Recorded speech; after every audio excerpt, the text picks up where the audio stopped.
یہ بات چل رہی تھی کہ گناہ زندگی میں کیا رنگ دکھاتے ہیں، تو فرمایا جب بندہ اللہ کی نافرمانی کرتا ہے تو وہ شیطان کی قید میں آ جاتا ہے اور شہوت اس کے لیے جیل بن جاتی ہے، شہوت پرستی اس کے لیے جیل بن جاتی ہے۔ اور یوں جب آدمی شیطان کے قید میں آتا ہے تو خیر کی طرف اس کا قدم اٹھتا بھی نہیں، ایسا لگتا ہے کوئی چیز اسے روک رہی ہے اللہ کی طرف جانے سے، توبہ کرنے سے، اچھے لوگوں کے پاس بیٹھنے سے۔ تو گناہ کی نحوست سے آدمی شیطان کے قید میں آ جاتا ہے۔ جیسے بھیڑیا بکریوں کا دشمن ہوتا ہے، اسی طرح شیطان انسان کا بھیڑیا ہے، اور بکریاں جتنی اپنے محافظ سے دور ہوتی ہیں اتنے بھیڑیے کے لیے حملہ کرنا آسان ہوتا ہے۔ اسی طرح مسلمانوں کا محافظ اللہ ہے، اللہ کی ذات ہے، جتنا یہ اللہ سے دور ہونے لگتا ہے شیطان بھیڑیے کے لیے اسے شکار کرنا آسان ہو جاتا ہے۔ جیسے نگہبان ساتھ ہو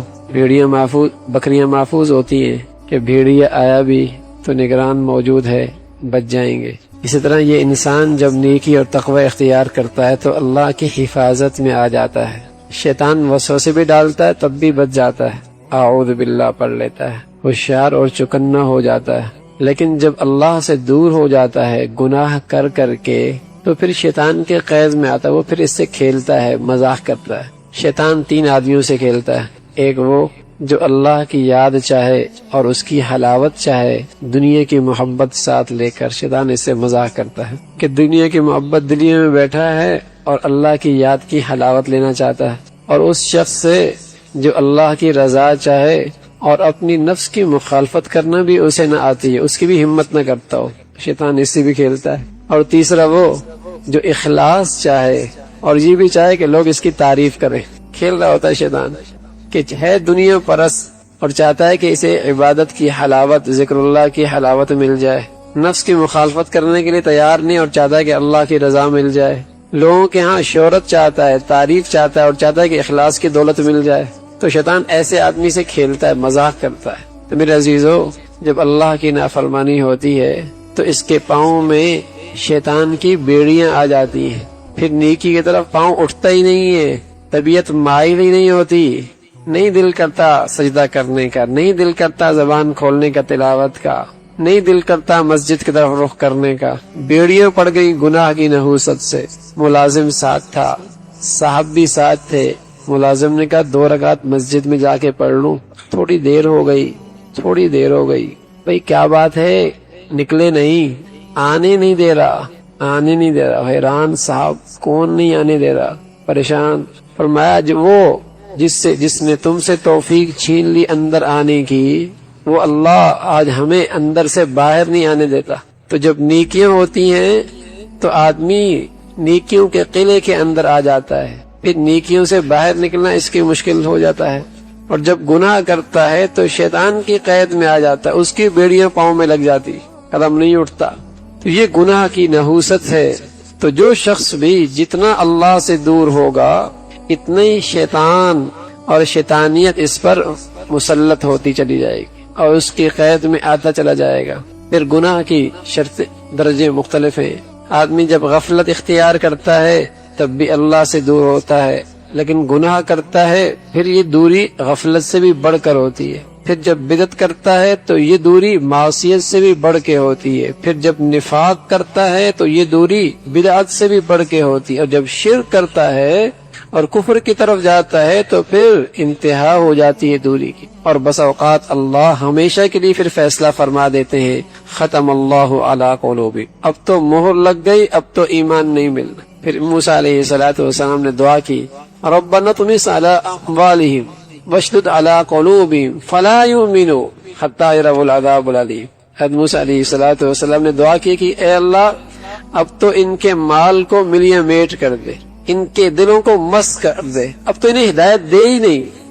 نبی دعا کر رہا ہے، ربنا اطمس علی اموالہم واشدد علی قلوبہم فلا یؤمنوا، اب تو اللہ یہ ایمان لائے ہی نہیں، حتی یروا العذاب العلیم، یہاں تک کہ عذاب دیکھ لو۔ ایسی حرکتیں کرتا ہے، ایسی شیطانیت کرتا ہے کہ بس اوقات اس پر مہر جباریت لگ جاتی۔ تو گناہ کی نحوست سے آدمی شیطان کے قید میں آ جاتا ہے۔ جب تک صحت ہوتی ہے، قوت ہوتی ہے، جب تک صحت ہوتی ہے، قوت ہوتی ہے، تب نیکیوں کی طرف قدم نہیں اٹھا سکتا، تو میرے عزیزو جب موت آنے لگتی ہے تو پھر شیطان کی قید سے کیسے نکلے گا؟ اس لیے بہت مرتبہ ایسا ہوا کہ شیطان کی قید میں ایسا آیا کہ کلمہ پڑھنا چاہتا ہے، نہیں پڑھ سکتا، پتہ نہیں کیا بوجھ ہے، کلمہ زبان سے نہیں نکلتا۔ کئی مرنے والے ایسے دنیا سے جانے لگے کہ زبان سے کلمہ نہیں، لین دین کی باتیں ہو رہی ہیں، خرید و فروخت کی باتیں ہو رہی ہیں، خاندان کی باتیں ہو رہی ہیں، جھگڑے کی باتیں ہو رہی ہیں، دن بھر جو بیچ رہا ہے وہی زبان پہ آ رہا ہے، جس کے معاملے میں سوچ رہا ہے وہی زبان پہ، کلمہ زبان پہ آتا ہی نہیں، کہنے والے کہہ رہے ہیں لا الہ الا اللہ، نہیں کہہ سکتا، شیطان کی ایسی قید میں آیا۔ صحت ہے، طاقت ہے، اس صحت اور طاقت میں نہیں نکل سکتا، تو جب بیمار ہوگا، موت کا وقت ہوگا، تب تو شیطان اپنی تمام تر چالوں کے ساتھ اور تمام تر توانائیوں کے ساتھ اور تمام تر سازشوں کے ساتھ قریب آ جائے گا کہ یہ آدمی بغیر ایمان کی دنیا سے چلا جائے۔ اس لیے رسول اللہ صلی اللہ علیہ وسلم نے فرمایا بہت سارے لوگ کل قیامت میں کفار کی صف میں کھڑے ہوں گے اور کہنے والے کہیں گے کہ تم تو مسلمان تھے، مردم شماری میں تمہارا نام مسلمانوں کا سا، اور تم مسلمانوں کی محفلوں میں اٹھتے بیٹھتے، شمار تمہارا مسلمانوں کا سا، بلادری خاندان تمہارا مسلمان، اور تم آج کافروں کے صف میں۔ تو بتلایا جائے گا یہ وہ لوگ ہیں جنہوں نے اس اسلام کی نعمت کی ناقدری کی ہے اور شیطان کے جال میں ایسے پھنسے کہ موت کے وقت یہ ایمان کی دولت سے بھی محروم ہو گئے۔ تو میرے عزیزو اس گھڑی سے پہلے شیطان کی قید سے آزادی ضروری ہے، شیطان کی قید سے آزادی ضروری ہے، اس کی لگی پاؤں میں بیڑیاں، ان کو توڑنا ضروری ہے توبہ کے ذریعے، اور اگر وہ نہ ٹوٹی، اس صحت میں، اس قوت میں اور اس شاندار مقدس مہینے کے موسم میں نہ ٹوٹی، تو موت کے وقت تو ویسے ہی آدمی کمزور ہو جاتا ہے، ویسے ہی کمزور ہو جاتا ہے۔ آج مفتی شفیع صاحب رحمۃ اللہ علیہ نے تفسیر میں لکھا، فرمایا موت کے وقت شیطان اپنی پوری کوشش لگتا ہے، اور اللہ کی خاص مدد اور نصرت نہ ہو تو اس وقت ایمان بچانا مشکل ہو جاتا ہے۔ ان الذين قالوا ربنا الله ثم استقاموا تتنزل عليهم الملائكة، جو ساری زندگی شیطان کی قید سے آزاد رہے اور اللہ کی مان کے چلتے رہے استقامت کے ساتھ، جب ان کا موت کا وقت قریب آتا ہے تتنزل عليهم الملائكة، اس کے ارد گرد فرشتے آ جاتے ہیں، شیاطین کو ہٹا دیتے ہیں، یہ ہمارا بندہ ہے، یہ ہمارا آدمی، تتنزل عليهم الملائكة، ارد گرد شیطان گھیرا کر لیتے ہیں، ڈیرا ڈال لیتے ہیں، شیاطین دور بھاگ جاتے ہیں۔ اللہ تخافوا ولا تحزنوا وابشروا بالجنہ، خوف کی کھانے کی ضرورت نہیں، جہاں جا رہا ہو بڑے مزے ہیں، ابشروا، مزے ہیں، مزے آگے، نہ پیچھے کے بارے میں غم کرو نہ آگے کے بارے میں فکر کرو، بڑے مزے ہیں۔ وابشروا بالجنۃ التي كنتم توعدون، خوشخبریاں لو شاندار باغات کی جو اللہ نے تمہارے لیے میزبانی تیار کر رکھی ہے۔ نزلا من غفور الرحیم، آج تم اللہ کے مہمان بن رہے ہو اور اللہ تمہارا میزبان بن رہا ہے، اور اللہ میزبانی اپنی شان کرے گا۔ یہ خوشخبریاں موت کے وقت مل رہی ہوتی، اس لیے تو حضرت بلال رضی اللہ تعالیٰ عنہ جب دنیا سے جانے لگے تو ارد گرد کے لوگ کہنے لگے واہ کربا، ہے افسوس، رونے لگے۔ تو حضرت نے فرمایا بھائی کیوں روتے ہو؟ حضرت آپ جا رہے ہیں؟ کہا کیا ہوا؟ غدن نلقل محمدن و اصحابہ، مزے آئیں گے، کل دوستوں سے محمد رسول اللہ سے ملاقات ہو جائے گی۔ ایسے لوگوں کے لیے الموت تحفۃ المومن، ایسے لوگوں کے لیے موت تحفہ بن کے آتی ہے، مزے آ گئے، مزے آ گئے۔ جب یہ آیا تھا تو روتا ہوا آیا تھا، جب جا رہا ہے تو دنیا رو رہی ہے، یہ ہنستا ہوا جا رہا ہے۔ جب یہ آیا تھا دنیا ہنس رہی تھی، یہ رو رہا تھا۔ اب اتنی شاندار زندگی گزاری، اتنا اللہ سے پیار کیا اور ایسی اللہ سے محبت اور لو لگائی، اب یہ جا رہا ہے، دنیا رو رہی ہے، یہ خوش ہے، محبوب سے ملاقات ہو جائے گی، محبوب سے ملاقات ہو جائے گی، مزے آ جائیں گے، اسی کی تو انتظار تھی۔ تو میرے عزیزو جب آدمی شیطان کی قید میں آتا ہے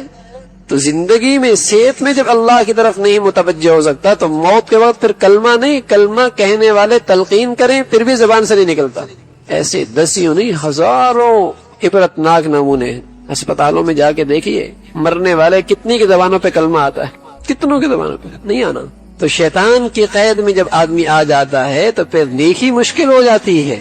اور اس کی بیڑیاں لگتی ہیں گناہوں کی نحوست سے، گناہوں کی نحوست سے۔ جب بندہ گناہ کرتا ہے شیطان کی بیڑیاں اور مضبوط ہوتی چلی جاتی ہیں، مضبوط ہوتی چلی جاتی ہیں۔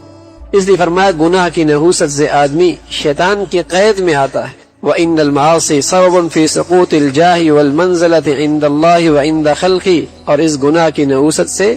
آدمی اللہ کی نظروں سے، مخلوق خدا کی نظروں سے گر جاتا ہے۔ ایک اللہ کی بڑی نعمت ہے کہ اللہ